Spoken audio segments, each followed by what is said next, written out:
O que explica Guilherme Boulos no segundo turno nas eleições de São Paulo, né? Primeiro, antes de qualquer coisa, é importante lembrar que a capital do estado de São Paulo é a cidade mais progressista do estado, né? O interior do estado de São Paulo sempre foi aquele que garantiu que a gente não tivesse nenhum petista no governo do estado, nunca tivesse um petista no governo do estado. Aliás, é difícil encontrar, né, um prefeito petista na região metropolitana de Campinas, ou mesmo indo ali para a região do Vale do Paraíba, ou enfim, né, nas mais diversas cidades aí do estado de São Paulo, mesmo durante o governo Lula, primeiro mandato, segundo mandato, primeiro mandato da Dilma, segundo mandato da Dilma, né, a maior parte das prefeituras nunca foi, ou nunca esteve na mão dos petistas, né? Porém, a cidade de São Paulo, né, tem um perfil diferente. A cidade de São Paulo já elegeu Erundina, já elegeu a Marta, né? Claro que com um discurso mais... Na época tinha até uma capa da Veja, né, dizendo que a Marta era o PT light, né? Depois elegeu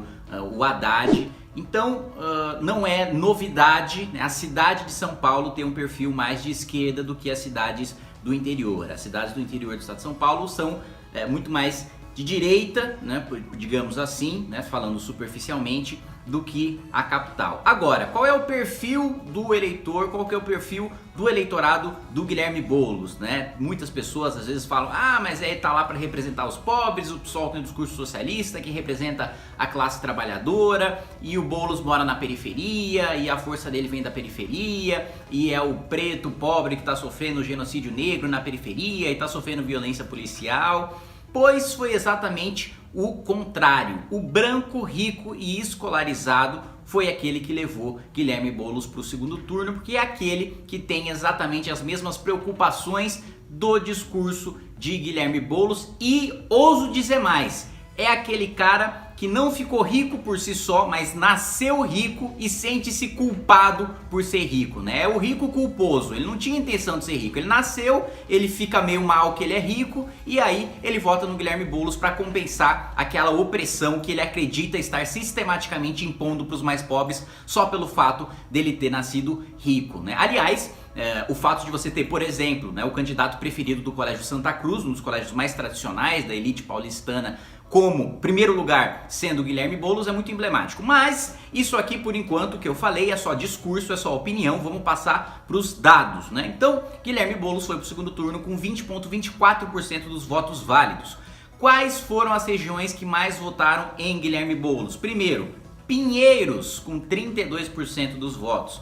Perdizes, com 29% dos votos, Bela Vista, com 30% dos votos e Vila Mariana, 24% dos votos. Esses 4 bairros estão entre os 15 bairros mais ricos da cidade de São Paulo, entre os 15 bairros com maior IDH, portanto mais acesso à saúde, à educação, ao transporte, à segurança, em relação a outros bairros da periferia de São Paulo. Boulos perdeu na periferia em praticamente todas as zonas eleitorais, assim como aconteceu com o Haddad, né, nas eleições passadas, né, nas eleições de 2016. Então, trata-se de uma elite que se sente culpada por ser elite, né, que vive numa torre de marfim, não se reflete, né, as pautas que o PSOL diz defender, dessa contraposição entre o empregador e o empregado e tal. Aliás, em 2016, quando o PT perdeu, a fundação do PT, o Perseu Abramo, fez uma pesquisa muito interessante, e esse é um ponto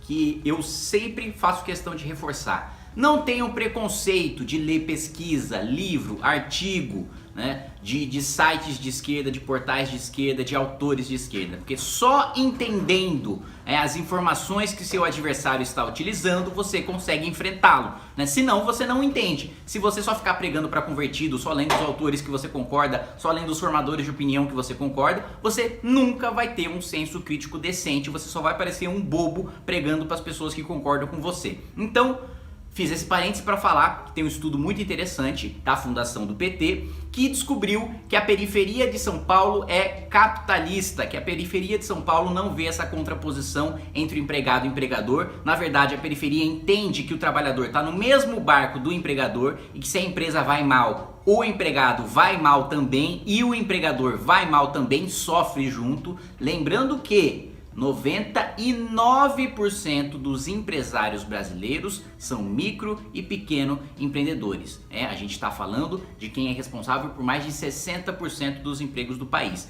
Então, o cara que mora na periferia conhece a realidade e sabe que o pipoqueiro que emprega, o dono de mercearia que emprega, o dono de vendinha que emprega não é um explorador, não é um burguês que está lá para enriquecer nas costas do trabalhador. O trabalhador nesses pequenos negócios é praticamente um sócio, é um cara que trabalha junto e que cresce junto e que aumenta o seu salário junto conforme o crescimento desse negócio. O que explica muito dessa baixa adesão do discurso psolista com os mais pobres. Lembrando que em todas as reformas que foram principalmente benéficas para diminuir a desigualdade social da elite estatal para os mais pobres que pagam a conta por meio da tributação no consumo, que é mais pesada no Brasil do que a tributação na renda ou no patrimônio, e toda oportunidade que o PSOL teve de diminuir a desigualdade social no Brasil, de diminuir o coeficiente de Gini e de aumentar a universalização de acesso a serviços públicos para os mais pobres, o PSOL votou contra a reforma da Previdência, que cortou a Previdência das elites, acabou com a aposentadoria de deputado, de senador, limitou a aposentadoria de juiz, de promotor, também teto de gastos, que é justamente você impedir que a elite burocrática, a elite do Estado, contraia dívida para o filho e para o neto do mais pobre, que sequer nasceram ainda, também só foi contra o marco do saneamento básico, que estabeleceu como meta a universalização do saneamento em todo o país. PSOL também foi contra reforma trabalhista, que ajudou o trabalhador a ter mais liberdade de negociar o seu contrato de trabalho, e flexibilizou as relações. Quantos milhões de empregos não teriam sido perdidos sem a reforma trabalhista? Contra também, PSOL votou contra a obrigatoriedade do imposto sindical. Filas e filas nos sindicatos para acabar com a contribuição. Assim que a gente conseguiu aprovar na Câmara dos Deputados, foram feitas. Ninguém queria pagar a contribuição do sindicato porque ninguém se sentia representado por esses sindicatos. O PSOL foi contra. Desoneração da carteira de trabalho dos mais jovens, quando a gente tentou aprovar a carteira verde e amarela, o PSOL foi contra, obstruiu, enfim, todo tipo de reforma que buscava dar mais liberdade para o mais pobre empreender, crescer na vida e trabalhar, o PSOL foi contra, sob o pretexto de estar representando o trabalhador. Ponto é, o trabalhador, o mais pobre, a periferia, não se sente representada pelo discurso psolista. A periferia, e isso não é o Kim Kataguiri que está dizendo, é a fundação do Partido dos Trabalhadores que está dizendo. É capitalista, tem valores de trabalho liberais, acredita no esforço, no trabalho, no mérito próprio. Claro, sempre com uma rede de proteção social básica fornecida pelo Estado, sem deixar ninguém que está deficiente, ninguém que está passando fome, desamparado, sempre prestando serviços básicos para essa população, fornecendo saneamento básico, saúde, educação, segurança. Nisso não há discordância sobre o provimento desse tipo de serviço. Agora, sobre valores de trabalho, sobre valores de livre mercado, de diminuição de impostos, sobre o peso do Estado em cima de quem quer gerar emprego e renda, nisso os mais pobres não se sentem representados na cidade de São Paulo pelo discurso socialista. E isso se reflete nas urnas, que, como a gente vê, é um bando de rico, herdeiro, que se sente culpado por ter sido herdeiro de uma fortuna que sequer foram eles mesmos que fizeram, porém querem se sentir melhores, como ricos com consciência social, votando no PSOL e destruindo e precarizando ainda mais a vida de quem mais precisa e discorda desses ideais, apesar de ser utilizado como moeda política por essa gente que tem discurso populista.